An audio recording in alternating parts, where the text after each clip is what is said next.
ఒకవేళ మనలో ఎవరికైనా బలహీనత ఉంటే, మనలో ఎవరైనా బలహీనుడు ఉంటే, మనలో ఎవడైనా పేదవాడు ఉంటే సాయం ఫస్ట్ ఎవరికి చేయాలి?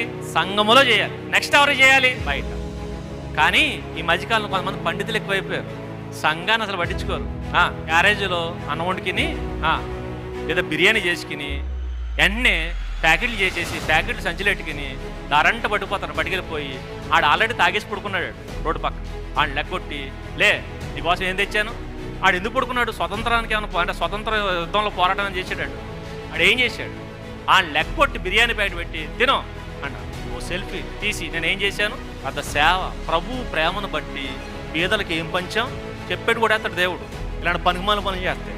పైగా ప్రభువు ప్రేమను బట్టి కాదు, ఫస్ట్ సంఘం. సంఘాన్ని పట్టించుకో. బయటికి వెళ్ళి ఆడేమన్నా దేని బట్టి పెడతాను పోనా? అసలు ఆడి పెట్టడం వల్ల ఉపయోగం ఏంటి? వాడేం భార్య పిల్లలను వదిలేసి, ఇంటిని వదిలేసి, తల్లిదండ్రులను వదిలేసి వాడు రోడ్డు మీద వచ్చి పడుకుంటే వాడికి వెళ్ళి బిర్యానీ బయట పెట్టేవాడు అర్థం ఏంటి? ఒరే భలే వదిలేసావరా, నువ్వు ఎలాగే ఉండు, నీ వెనక ఎవరున్నారు, నేను ఉన్నాను, నీకేం పెడతాను డైలీ బిర్యానీ పెడతాను. భరోసేస్తున్నావా? వీడిని చూసి ఇంకోటి ఏమనుకుంటాడు?